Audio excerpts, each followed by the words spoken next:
I like the Windows background, the Windows Keep it green. easy. Keep it easy, you know. I like it. I got empty ass white walls for Oh mine. man, how you doing, man? I haven't talked to you in possibly a decade. It's probably been longer actually, Yeah. but yeah, man, I'm hanging out. I'm So, staying inside, so washing my you've been, hands. yeah, you've been making some funny videos, man. I saw your that one about the pyramid scheme. That was pretty good, man. Thanks, brother. I got a voicemail. Some dude talking about sending me a bunch of money, and I was like, oh well, I got to get to the bottom of this one. It looked like he was well prepared, actually. So that was There kind was of a whole ass web. There was like a whole other page on that website I didn't even go through because the video would have been too long. yeah. It I was a mean, whole thing. I'm sure he gets people to actually do that, though. I bet he does, man. The voicemail was like 15 minutes of him just talking. I wish I still had it, but it's on my 15 minutes of him talking. yeah. It's just instructions about how to become rich online without lifting Was a it? finger. Do you think it was pre-recorded? Because that'd be absurd calling somebody. Oh, it's definitely pre-recorded. Yeah. They on the website they tell you that when you buy into the program, you get access to a bunch of different pre-recorded messages that you can send people. So, what kind of got you into just making videos? Because we probably had the same similar like skill wise on like effects. Yeah. Well, um, I went to school for TV broadcast at Parent Yeah. Career Center. And then I was going to BG for a while, but I stopped going there. And then I got a job at a camera store and print lab. I've been working there for like close to 5 years. And Yeah. the videos are just something to keep me sane from Yeah, going. just some Yeah, bullshit to put out pretty there. much. Pretty Same with much. same with the podcast. I mean, the podcast is pretty good, man. I mean, Thanks. politics and whatnot. Yeah, that's something I wanted to do, but no one. I mean, I had Derek was we used to live in a house on Airport Highway in Toledo. Derek and I, and then another, and then he and I were up late one night, and we decided we wanted to do it together as a co-host situation, and we did it for a while. But then now he's a Marine, so he went into Oh, he's at training right now, and then he'll be back for a couple weeks, and then he's going off. He's getting shipped out for 4 or whatever years. So I just sort of took it over. So I'm still trying to figure out. It's still in the infancy stage. I'm still trying to figure out what the direction is because it's a lot different doing it by yourself than it is having somebody with you. I wanted it to be like a co-host situation. we, But I'm looking to get maybe some guests and do little segments and stuff. Like I have the photography segment and everything else, and then the politics stuff is audio only because I'm not trying to do that on YouTube. Just because I've been at the wrath of the YouTube comments not more than once. So which one? For what? there's one video on there. It's called oh shit, I don't even remember what the title is. Black and White Love, I think, is what I named it. It was one of those like Snapchat hooked on the look filter things, those stories that you can view. And there was just two girls that were going to the same college that dressed outrageous, and they lived an outrageous lifestyle. And I made some jokes, and one of the girls in the video happens to be like a streamer or like an Instagram influencer or whatever. She's got like 50K or 60K followers on Instagram or something, and she ended up seeing it and put it on her story. So all of her fans came after me pretty hard. That's sick, dude. Yeah. What? And then there's another one. It wasn't the YouTube comments; it was Instagram. I don't want to like burn any bridges, and it's all jokes, but actually. You had your last guest that was on your show? Yeah. Drew? Yeah. Did you see I made a video about him when he first started his You did? Yeah. Dude, were you slamming him? Not really. I mean, I said a bunch of times in the video, I was like, hey man, if you see this, please don't beat me up. This is just jokes, brother. But bro. he actually never said anything. It was his girlfriend that came for me pretty hard. But it's over now. It's all good. Yeah, man. It's all jokes, bro. Yeah, dude. I'm not trying to make. I mean, I said it like throughout the video multiple times. This is just jokes. I'm And surprised then nobody's trying to make fun of me because I used to do like minute, like 30 seconds to a minute long Instagram thing when I first started doing this type of stuff. And I'm surprised nobody literally, I did a lot of them. And it was like definitely cringy, but it's just something you gotta kind of do. But I mean, yeah. I thought it would have been hilarious if somebody just ripped on me. I mean, that's how I hope people would take it, but not so much. And then there was another one on there. It's there's like this kink or whatever. It's a puppy play, and it's just Oh, like a dude, that shit is so messed up. yeah. Well, I made a video about it, and the comments on that one is less people angry at me, but more people trying to explain how it works and recruit me to the team, if you know what I mean. To the puppy play team. Yeah, it was really strange. Is that the one where the guy? That's where they dress up and go to like dog parks and like somebody's on like they're on a leash and shit. Yep, that's exactly it. We live in a sick and twisted world, man. No, and then people get angry when they get criticized on the internet. It's like, come on, it's a little outrageous. Right? You got a dog mask on, and you're barking in the park. You're a grown ass man. Yeah, I feel like there's some point you just kind of keep that to yourself, you know. Hey man, we're in 2020 now. That's correct. Anything you can be whatever you want in this world, folks. Did you see the guy that dresses up as a baby, does baby play? And like he has. I've seen that on like Barcroft and shit, but I don't. I mean, there's a bunch of them on there. Dude, that's some crazy kind of trauma. Stuff. Yeah, that's just I know what you're talking about. Straight trauma, you know. Someone was locked in a closet for a couple years, literally Harry Potter style. So, which way do you skew politically? You know, right now we're in such a weird time. I don't like to pick a side, left or right. If I had to choose, I would probably, I don't know. If I had to choose, I would probably pick some independent, but leaning closer to the right than I would to the left. It's just with the whole climate of everything right now. It's hard for people in our generation to pick a side because I'm politically homeless. Values are crossed. Well, this is a good time to be politically homeless because it's a mess. There's people inside each party that hate each other.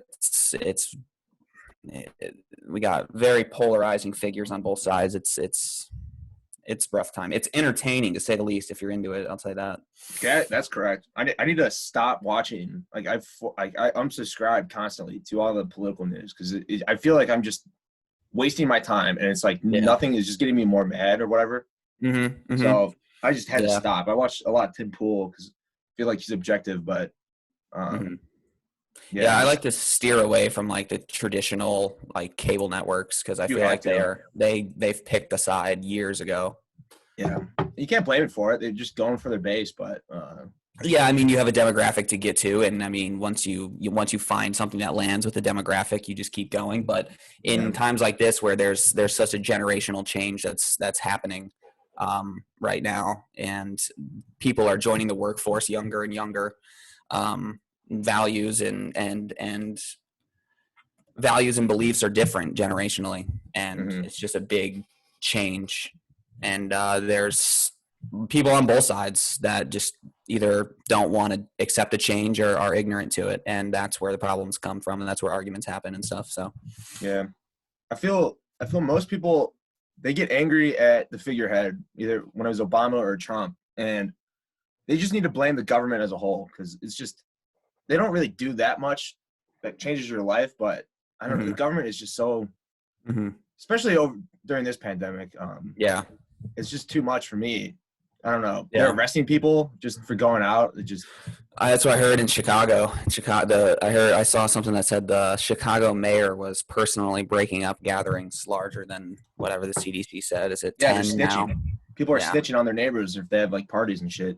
I mean, you can see it from both ends. Yeah. Why they would do it and why you'd get mad at doing it, especially because Easter was yesterday. I didn't do it. I mean, I'm not really a religious person, but my family always used to get together at least and have like a dinner or something. But yeah, correct. I shot my mom a text. That was about it. Yeah. they did a Zoom call. Now my family, they all love Zoom, and now we're gonna do a phone call every Zoom call every week now. It's like, oh You're my in God, it. nothing's changed. Like, That's funny. yeah. That's So awesome. what kind of got you into the podcast game? Just same thing with the YouTube, just doing it? Yeah, pretty much. I wanted a way to like I don't really know, express my views, my opinions, and Just put it out there. yeah, just put it out there. And just I've always liked the whole I've always liked talk shows and podcasts in general. Mm-hmm. Just because, I mean, I just think they're fascinating medium where you can, it's like, I don't know, there's something about long form conversation that makes, you can really hear somebody's opinion or get your voice heard or get your, I guess it's just raw. It's uncut. You know what I mean? There's no agenda. There's no like TV station telling you, well, you can't say this, you can't do that, you can't. It has to be this length. You can't use these transitions or whatever it be. Yeah. With something that you create yourself, especially with like the whole internet world now with YouTube and Apple and Spotify and everything, anybody can, I mean, within reason, get on there and pretty much say whatever they want. And if people want to listen, cool. If not, I'm going to still do it because I haven't had a job in 2 months and I'm not allowed to go outside. Where do you kind of see you taking the podcast? I mean, I actually listen to it, like not all of them, but there you got some great takes. I mean, I appreciate it. I mean, but where do you think where you can take it? You're gonna keep doing it? I mean, that's honestly right now. It's just sort of in the infancy stages. I want to get more time to work on having like segments. The name is Midwest Conversation, so I want to tie in some sort of Midwest related things. I've been doing this thing on there where I shout out photographers that I enjoy because I also like to do photography, so I like to shout out photographers I enjoy and put their work on display. A lot of the time, I feel like with the world of photography, people look past really good artists and photographers just because they don't take pictures of people. I feel like when people hear the word photography, they instantly think portraits and weddings and seniors and fashion and stuff. And there's a bunch of other photographers out there that take pictures, and they're great at it, whether it be landscapes or wildlife or architecture or abandoned buildings.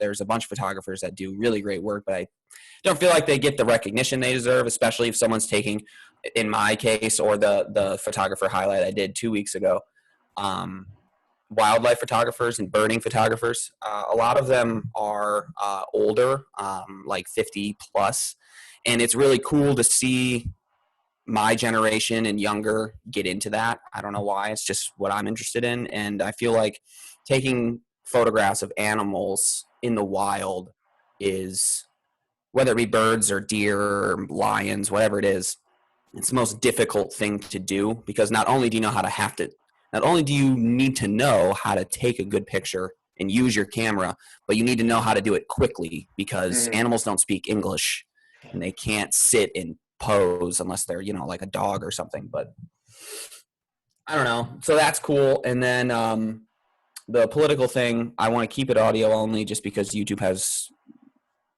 speech rules and everything else. And I don't want to run into any problems with that. But also I want to I feel like how old are you?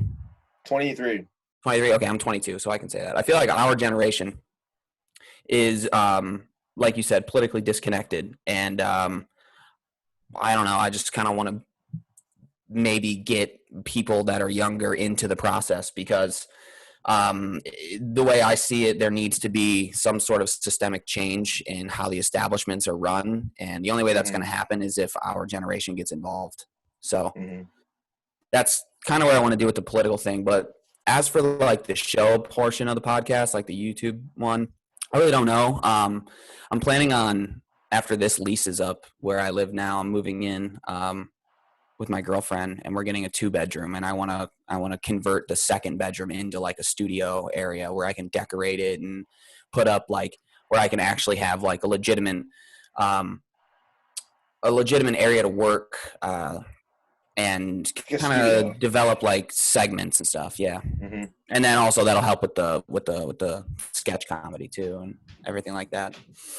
So right now it's just I'm just sort of letting it kind of take a mind of its own and then kind of shape it as I feel necessary, because right now it's still really small. So I feel like right now it can sort of gain traction and snowball, and wherever Mm-hmm. it ends up taking me, if I like the direction, I'll stick with it, or if it needs tweaked, it'll be tweaked. But we'll How many start episodes you with got getting right now? I'm in the process of editing number 16 right now. I think the average before people quit is like 7. So Really? yeah. Yeah. I mean, to be honest, when Derek told me he got into the Marine Corps and he was going to leave, I didn't really know what I was going to do, because I really wanted it to be like a co-host situation, because I feel like for something to be like entertaining, at least in my sense, I work best when I can bounce off of other people, you know? And then Derek and I, he was in the same Penta class as I was. So I've known him forever, and he was my roommate for a year. So he and I had a really good chemistry anyway, which was nice. But I'm adapting. My girlfriend has expressed interest of being the co-host, so that would be a turn. I would have to sort of figure out how to work that, because that's a whole different world. Can of worms. Mm-hmm. I don't know, man. I've never met somebody at least my age that is doing a podcast, so I definitely wanted to just. I don't know, because I think I'm a weirdo for having one. So, and I see you doing it, and then you're doing the explosion effects, and I really respect it, man. Like, especially the comedy. I wish I could do that type of comedy, but just because of my job, I can't really do it. Yeah, that's the thing. I mean, I try to watch what I say and try to, when I'm doing stuff like this, or when I'm doing my show, or when I'm doing my comedy videos, I mention how, or the field that I work in, but I never mention like where specifically, just because I work with a lot of people in my local area, because we're like the place I work is it's one of the only custom printing labs like in Ohio, or even I think the closest one that can do what we can do is like North Carolina or something, or Chicago maybe, I don't know, but they're few and far between. So I work with a lot of people in the community, and a lot of them know me, but not from, the kid who yells and screams on the internet, but as, the kid who teaches them how to use their camera once their company buys one, or get a custom graphic printed for their shop or something. So, but I mean, I also feel like, there comes a point where worlds collide, and you gotta do what you gotta do. I like doing this. I like making people laugh and smile. And if some people don't agree, then that's life, Yeah. You gotta be authentic, man. I mean, it's gonna come through some way or another. Like, exactly. I mean, I definitely post stuff that I shouldn't be, and it's not even like related to finance or anything. And it's just, I don't know. I think people appreciate it. So yeah, I wish more people did that. Yeah, I feel like when you have like an office style job, people tend to lose their spark creatively, especially in like a finance world. If I was working in a finance world, there's no way I'd be able to come up with like the memes you were coming up with the whole what was the one I saw? The one with the tree branch, something about this.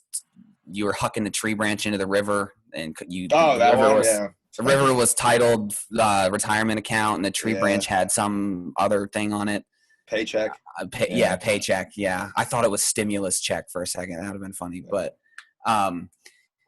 paycheck. I remember now. Yeah, but I mean, it was finance related, but it was cool that you got a laugh out of it. So a lot of people, I feel like it's kind of every single time I meet somebody who works in like the financial area, they're always dull and old. It's boring, man. I don't know. And you're on here with the green screen, Windows 7 background. That's funny. I like that. That's good. It would have been something more radical, but it's just I gotta keep it PG, you know, in some Yeah. regard. But That makes sense. I mean, I really wish I could be doing what you're doing. I'm like, but I don't think I'm as funny as you, but I definitely want to like comment on like stupid social events and stuff and just like give my unfiltered opinion. Yeah, like on Facebook and stuff, dude. There's so much dumb. Facebook is the most ignorant place on the internet. Oh, Yeah, I want to like dedicate like a month and just disappear from everywhere and just gather a bunch of examples of just ignorant shit on Facebook, and I want to make a video about it. But ignorance. it would take so long. Dude, there is sometimes people randomly add me on Facebook, and man, they post some disgusting, like, I unfriend them, but it's like disgusting crap. It's like, oh my god, like how can you a lot of it is like not even, it's just outrageous at some of the shit. Now they have to like Facebook has to do they're doing like especially with this like COVID-19 nonsense, they're doing like for the first time they're doing like fact checking because people are, Facebook is like a cesspool of false information. It's ridiculous. And then there are people our age that are mindlessly clicking the share button without reading the whole thing that they're trying, without understanding the concept that they're trying to share. It's like, do you even know what you're talking about, brother? Because if you did, I don't think you'd be doing what you're doing right now. I love when people get like a satirical article wrong and then they like think that it's right or whatever. Like Babylon Bee and like Onion. Or the Onion, or someone will cite the Onion, like they'll share an article of like about flu testing, and they'll say, "See, look, the government's lying to us. Everybody needs to calm down. The quarantine's stupid." And their site is theonion.com, and you're like, "All right, you're new to the internet, aren't you?" Yeah, Onion's. I didn't know Onion was like an established newspaper from like the '90s or something, and like, they had print. I didn't know that. It was all satirical though. Yeah, it's cool. It's just like Mad Magazine, if you remember that. Man, that magazine was amazing. And then it was on TV and too. That was some gruesome shit. Yeah, that was back when you could say whatever you want. Yeah. I was rewatching. Can't remember what it was. It was an old Will Ferrell movie from like the mid to late '90s. And even then, some of the jokes they were saying, I was like, dude, there's no way you'd be able to say that now. There's no way. Or like old Curb Your Enthusiasm episodes from like 2000. Oh, so racy. There's no way you'd be able to get away with that shit today, which is just really funny about how sensitive we are. You can. I feel like Always Sunny always got away with it. It's just I never really watched that show too much, but the episodes I did see, some of it was like, this is on cable. Yeah, cool. I feel like those shows. It's just depending on if the cancel mob or whatever just watches the show, gets around to watching it. All it takes is one. Like South Park, like I feel they recently attacked them after not attacking them for a while. Like South Park was going in on the Caitlyn Jenner shit, and those were wild episodes, and no one talked about it. South Park, Family Guy, The Simpsons. Those are shows that are so established that they could make semi, ritzy jokes, and sure, you're gonna make a couple people on Twitter mad, but it's just show's been around our entire lifetime. Yeah, so it is wild how they. I mean, they're not even at least from Family Guy to Simpsons. Those new episodes don't seem good. I'm a big South Park fan, but the newer I haven't watched a Family Guy episode in like 2 years because the newer episodes it's just Seth MacFarlane flaunting his political opinion everywhere, and it's like, come on, dude, I want to watch Peter get hammered. I don't want to. They don't. But if you go back, some of the older episodes, like the earlier seasons, like before season 10, some of those episodes in there were nuts. Just classics, some all-time greats, man. I don't know. Rick and Morty, the new season's not that good, but I don't know, man. They there's too much censorship, bro. It's pissing me off. I don't know why. I just want people to freely express themselves, but everything's getting held back. I don't know. Yeah, well, What can you do? That's why I moved to the internet. Yeah, man. Well, man, Crazy anything place. else you want to bring up? Let me think, brother. I don't really know. I'm chilling right now.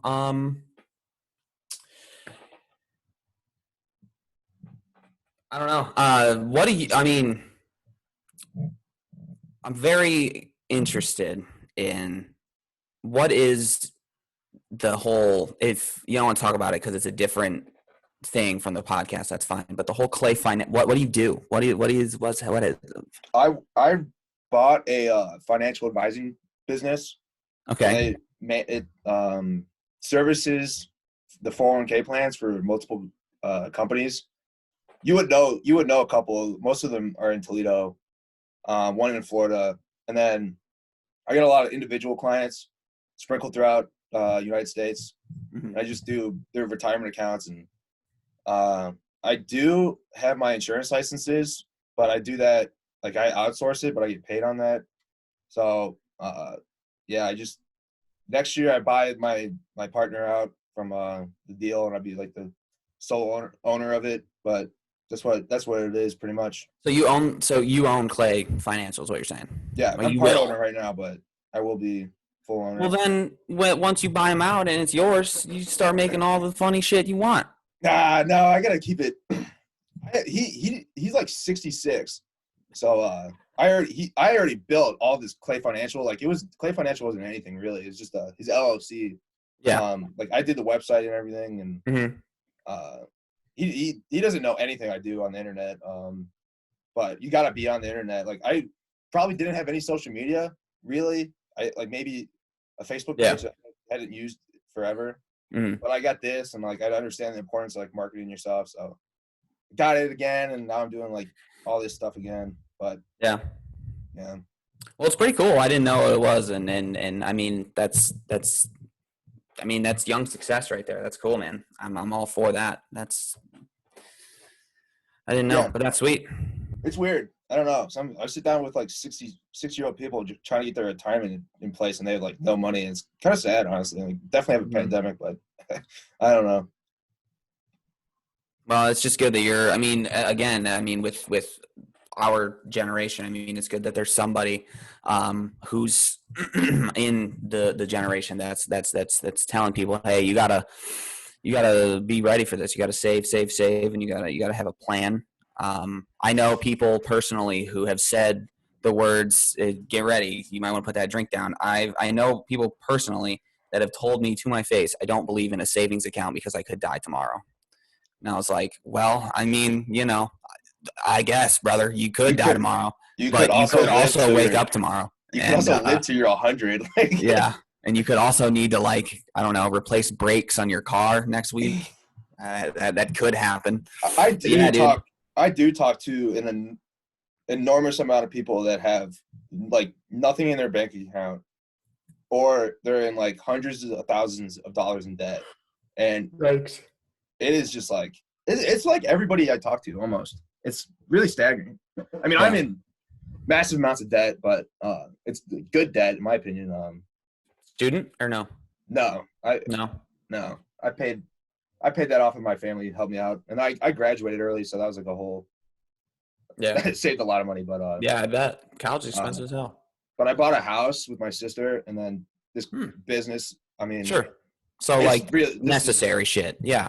it's extremely expensive to buy a business, but like the revenues buy him out, so it's not like I owe him really. But uh, just I don't know. I just graduated college and went into like $400,000 in debt, but Jesus. it's paying itself off. You know. Yeah.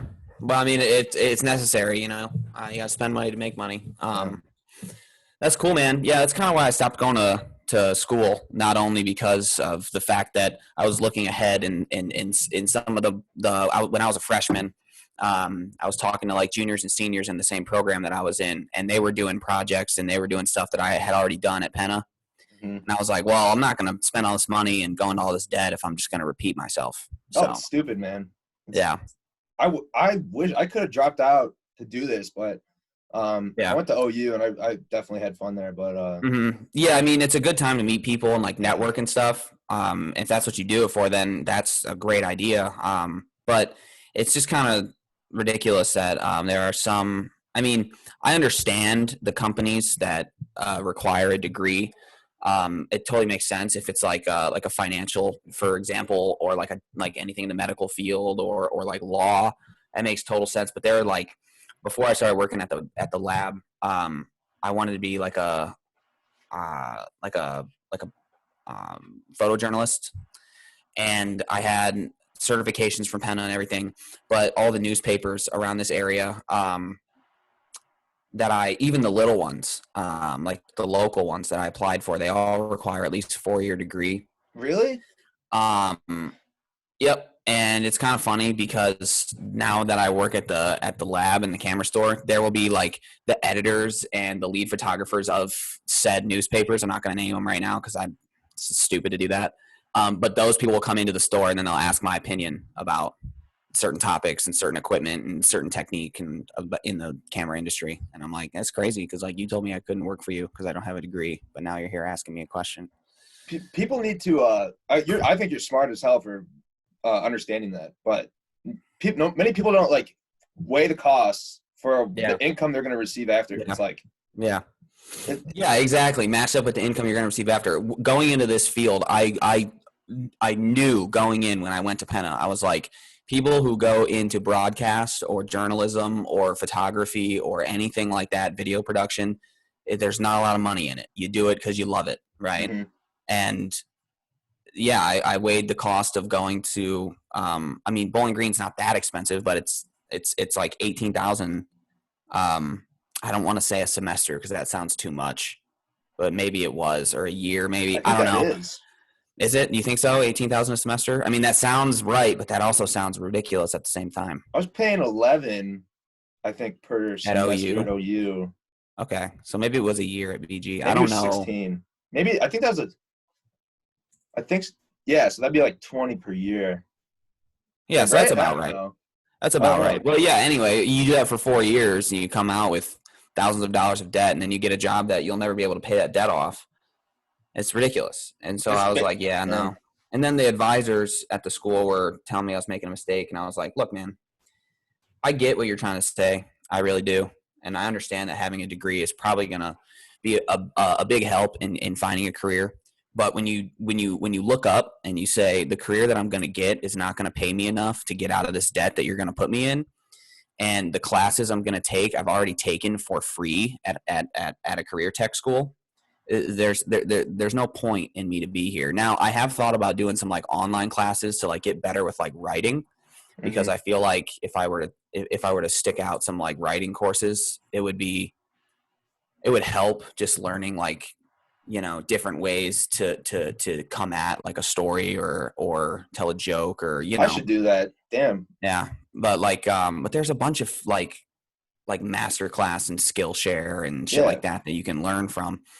But I just thought it was funny that 2 newspapers that I applied to be like one of their digital consultants, both of them told me that I needed a 4-year degree. And then 2 years later, I'm working at a lab and a camera store. And those same people who told me I needed a degree are asking me questions about how to do certain things. I'm like, the irony in this is nuts, brother. I think like they just want, if they're going to get a fresh candidate, they want the degree just so they know that they have a, you know, like some type of discipline to get through a degree. But yeah, exactly. It's totally not worth it, man. In my opinion, I did not need this. I did not need a finance degree. I self-taught basically everything just from a general, like very interested. I read so many books on just finance in general. But right. I could not name you, except my accounting class. I could not name you like any time really where and the real estate one, anytime that it would have been beneficial. And I could have done those through if I went back to it, I probably would have gone to a community college for 2 years and then went to a 4-year degree. But I think that's what most people should do. It just makes more sense. But if you're going to go to school, but yeah, man, if you just keep working there, keep making connections, there's absolutely no reason in the future, and you just keep trying to learn. That's the best way to just, I don't know, build yourself. I mean, yeah, I feel like experience is the biggest thing that you could have, especially in a world like we live in now.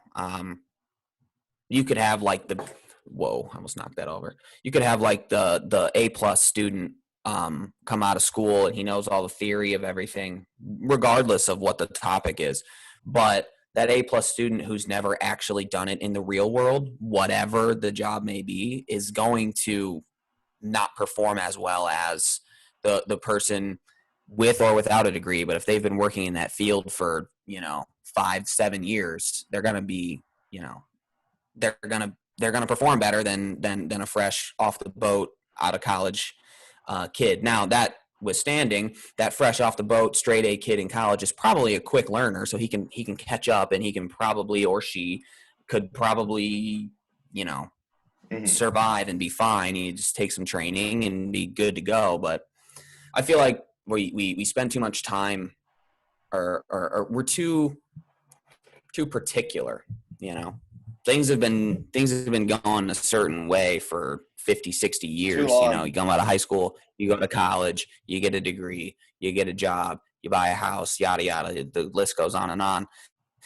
And now, for the first time, they're like, that is changing, and this just goes back to the politics thing. It's changing, and there are certain people who are got to where they are successfully, doing it the traditional way, which there's nothing wrong with that at all. If you could do it, do it.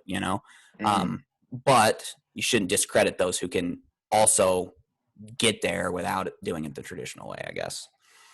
I don't know. It's just my brain. If you just keep learning and just keep trying to get into that field, I mean, I think anything's possible. The only reason you should go to college, really, not even for finance, is probably medical. Yeah. I mean, everything you can do is on YouTube. Yeah. Or Skillshare. I swear. Yeah, Skillshare. I mean, I took for all the Adobe products, I probably took a combined 30 hours of watching YouTube. Probably way more than that. But just for like tutorials, that was like a set 30 hours. And like, I feel extremely comfortable in all those products. Yeah, well, thankfully, when I went to Penn Career Center, we learned on Adobe products. That's what we sick. used. I didn't know they did that. Yeah, they have the well, Adobe has like Adobe has deals and stuff for schools, so you can get all the products for like very cheap for schools, and then schools can get licenses to license out to students and stuff. So I didn't pay for my Adobe products until like a year after I graduated, because even a year after I graduated, it took Adobe, they're such a big company, it took them a while to realize I was still using my school information. And then eventually they figured it out, and they were like, hey, you probably got to pay for this. And I was like, yeah, that's fair. But yeah, it's nothing. It's nothing. It's what, $60 a month or $60 a month to use the whole suite or the whole cloud. Come on. I mean, for me, I use the photo editing stuff too. Yeah. So, I think learning Adobe is probably the greatest thing to learn for like somebody having a business. Like, they should have been teaching that throughout schooling. I mean, and like just Excel, they don't teach that stuff. And it's like, you got to know these softwares. Yeah, I know. I noticed that. When I actually took an Excel class at Penna. I don't remember what it was called. It was like, it had the word like computer. It made it seem more interesting than it was. I was like, yeah, that class sounds fun to take as an elective. And I got there and it was all Excel. I was like, oh, okay. Well, this is really boring. But now I use Excel at the lab. At the print lab, I use it. But Adobe is they have everything: video, audio, they have photo editing, they have special effects, you can build websites. InDesign is like an illustrator. You can do, if you learn how to. And the crazy thing about them, the cool thing about them is all their software works together. So you can open up a project in Premiere, edit it, and then you can open up that same project in SpeedGrade, color correct it, without having to change your codec or anything. I mean, it's all their softwares work together. It's really, really nice. I don't know. I mean, there's other stuff out there. There's like Sony has a pretty decent editing software. Yeah. Apple has a pretty decent one. It's just what everything. What you got. The world of technology is so good nowadays. Whatever you got will be fine. Yeah. As long as you know how to use it. So. Well, okay, man. I'm gonna probably end it there, but cool, brother. Thanks for having me on. Appreciate it. It was cool. Yeah, man. I'll probably upload it today. All right. And then do like clips throughout the week. Yeah. So no problem. I'll do a share. Thanks, man. Yeah, man. Take it easy.